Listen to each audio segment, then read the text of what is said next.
Le Seigneur soit avec vous. Et avec votre esprit. Évangile de Jésus-Christ selon saint Luc.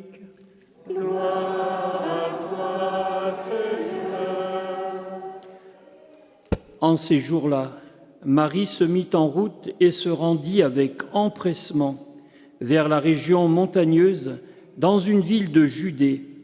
Elle entra dans la maison de Zacharie et salua Élisabeth. Or, quand Élisabeth entendit la salutation de Marie, l'enfant tressaillit en elle. Alors Élisabeth fut remplie d'Esprit Saint et s'écria d'une voix forte: « Tu es bénie entre toutes les femmes, et le fruit de tes entrailles est béni. D'où m'est-il donné que la mère de mon Seigneur vienne jusqu'à moi? Car lorsque tes paroles de salutation sont parvenues à mes oreilles, l'enfant a tressailli d'allégresse en moi. Heureuse celle qui a cru à l'accomplissement des paroles qui lui furent dites de la part du Seigneur. »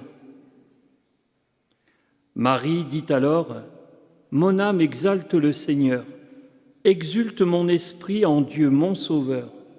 Il s'est penché sur son humble servante. Désormais, tous les âges me diront bienheureuse. Le Puissant fit pour moi des merveilles, saint est son nom. Sa miséricorde s'étend d'âge en âge sur ceux qui le craignent. Déployant la force de son bras, il disperse les superbes. Il renverse les puissants de leur trône, il élève les humbles. Il comble de bien les affamés, renvoie les riches les mains vides.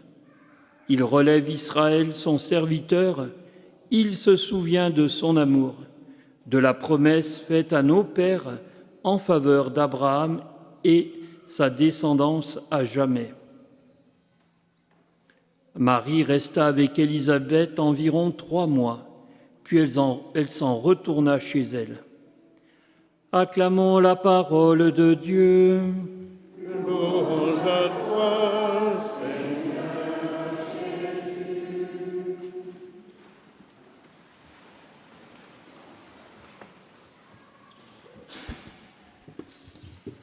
Chers amis, la foi est une chose sérieuse. Chose sérieuse, ce n'est pas un petit ornement religieux qu'on met dans la maison. Mais si c'est une chose sérieuse, ça ne veut pas dire que c'est une chose triste, compassée, ennuyeuse, comme trop souvent. Il n'y a rien de pire que cette foi figée, sans souffle, sans vie. L'épisode que nous venons de lire témoigne bien de cette foi qui est transformée, portée par la joie. Je crains toujours quand les curés parlent de joie, généralement c'est sinistre. Bon, bref. En effet, Dieu ne cesse pas de nous offrir les joies de la vie. Ouvrons les yeux, ces paysages magnifiques, le chant des oiseaux, tout nous porte à la joie. Mais toute la Bible en témoigne. Et quoi de plus joyeux que d'attendre un enfant en la circonstance? C'est merveilleux quand un enfant doit venir dans la maison. On se prépare, on va aller rechercher les barboteuses des plus grands, on se prépare, c'est une joie magnifique, attendre un enfant. C'est la joie même de l'espérance, dans le jubilé de l'espérance. Un enfant, il a toujours le visage de l'espérance. Et parmi les joies les plus hautes, il y a aussi la joie de l'alliance fidèle avec notre Dieu. Le vieux prophète Néhémie nous rappelle que face à toutes les épreuves de la vie, la joie du Seigneur est notre rempart, notre force. Pas notre petite joie à nous qu'on fait en se grattant sous les aisselles. La joie du Seigneur est notre rempart. C'est la joie du Seigneur qui est notre force. Et cette joie du Seigneur, elle inonde le texte que nous venons de lire. Notre vraie joie, notre joie la plus profonde, elle est bien en Dieu. Notre joie, elle est reçue de lui. elle est partagée avec lui, elle est unie à la joie de Dieu. Et c'est un messager de cette joie qui nous est envoyé. Oui, Jésus est messager de la joie de Dieu et il vient dans le monde. La joie de Dieu vient dans le monde. La Vierge Marie porte en son sein la joie de Dieu. Les évangiles de l'enfance chez saint Luc, plus que chez les autres évangélistes, ces évangiles de l'enfance sont rayonnants de joie.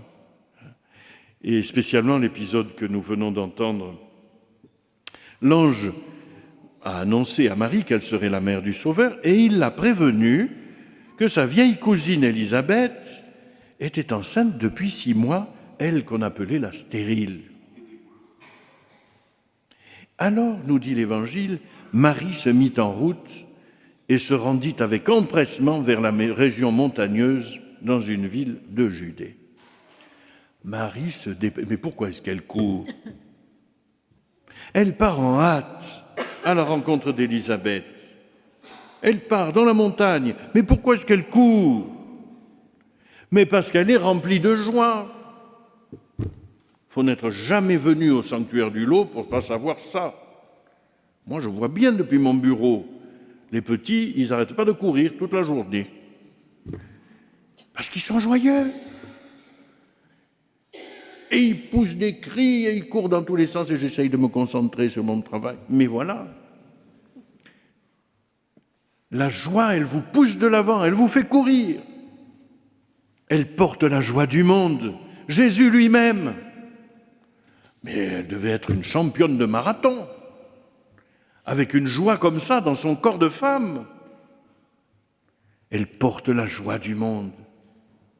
Enfin, la promesse est réalisée.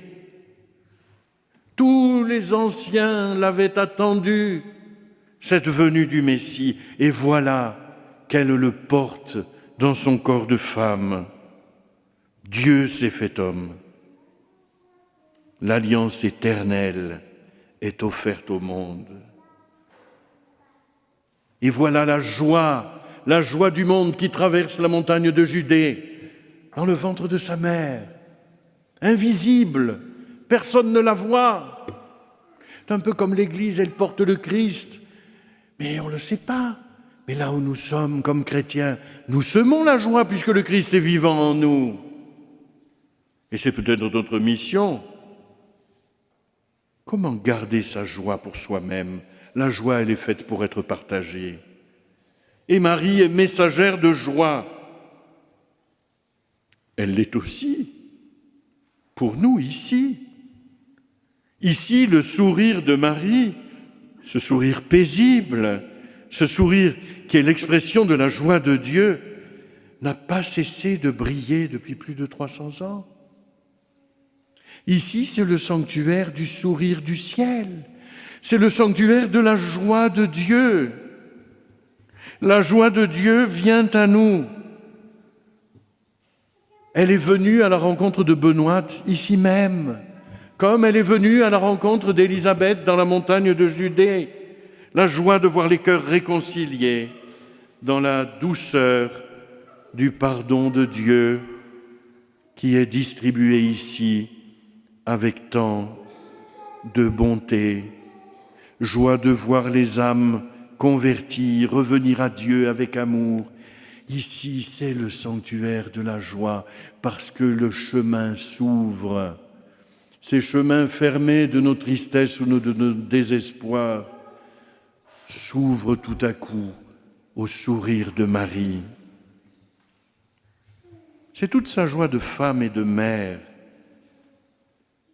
Oui, Marie est si heureuse de nous voir ici réunis, de nous voir réconciliés avec Dieu, apaisés, retrouvant l'harmonie intérieure. Regardez Jean-Baptiste, il est dans le ventre d'Élisabeth, lui, et il tressaille de joie. C'est sa joie d'accueillir le Sauveur. À travers ces 2 femmes, c'est bien l'ancienne alliance qui accueille la nouvelle. Il n'y a bien qu'un seul message de salut, et encore dans le ventre de leur mère, le dernier prophète de l'Ancien Testament accueille le Messie de la Nouvelle Alliance. Oui, chers frères et sœurs, ici, en ce lieu béni, ne boudons pas notre joie d'accueillir le Sauveur, nous aussi. Il vient à nous. Si souvent nous sommes là comme, ma foi, comme si Dieu n'était pas là. Comme si la joie du ciel, ma foi, c'était pour les tableaux avec les anges qui remuent leurs ailes. Mais non, désormais Dieu s'est fait homme, chers amis. Il est à nos côtés tous les jours, jusqu'à la fin des temps. Il nous l'a promis. Il est avec nous. Il est au milieu de nous. Nous venons de le chanter avec plus ou moins d'assurance. Pourquoi laisser régner la tristesse et la peur, chers amis? Pourquoi nous laisser gagner par l'inquiétude et l'angoisse? Laissons-nous gagner par la joie du ciel, qui unit ces deux mers qui se rencontrent. L'ancienne alliance avec Élisabeth chante la joie d'accueillir la nouvelle alliance avec Marie, qui laisse éclater la joie du Magnificat. Le puissant fit pour moi des merveilles. Alors, en ce temps où nous nous préparons à la venue de l'Esprit Saint, eh bien, accueillons ce don de Dieu qui va nous être renouvelé à la Pentecôte. C'est la joie vivifiante de Dieu qui vient remplir nos cœurs, éclairer nos regards, ouvrir pour nous des chemins d'alliance et des chemins d'espérance. Amen.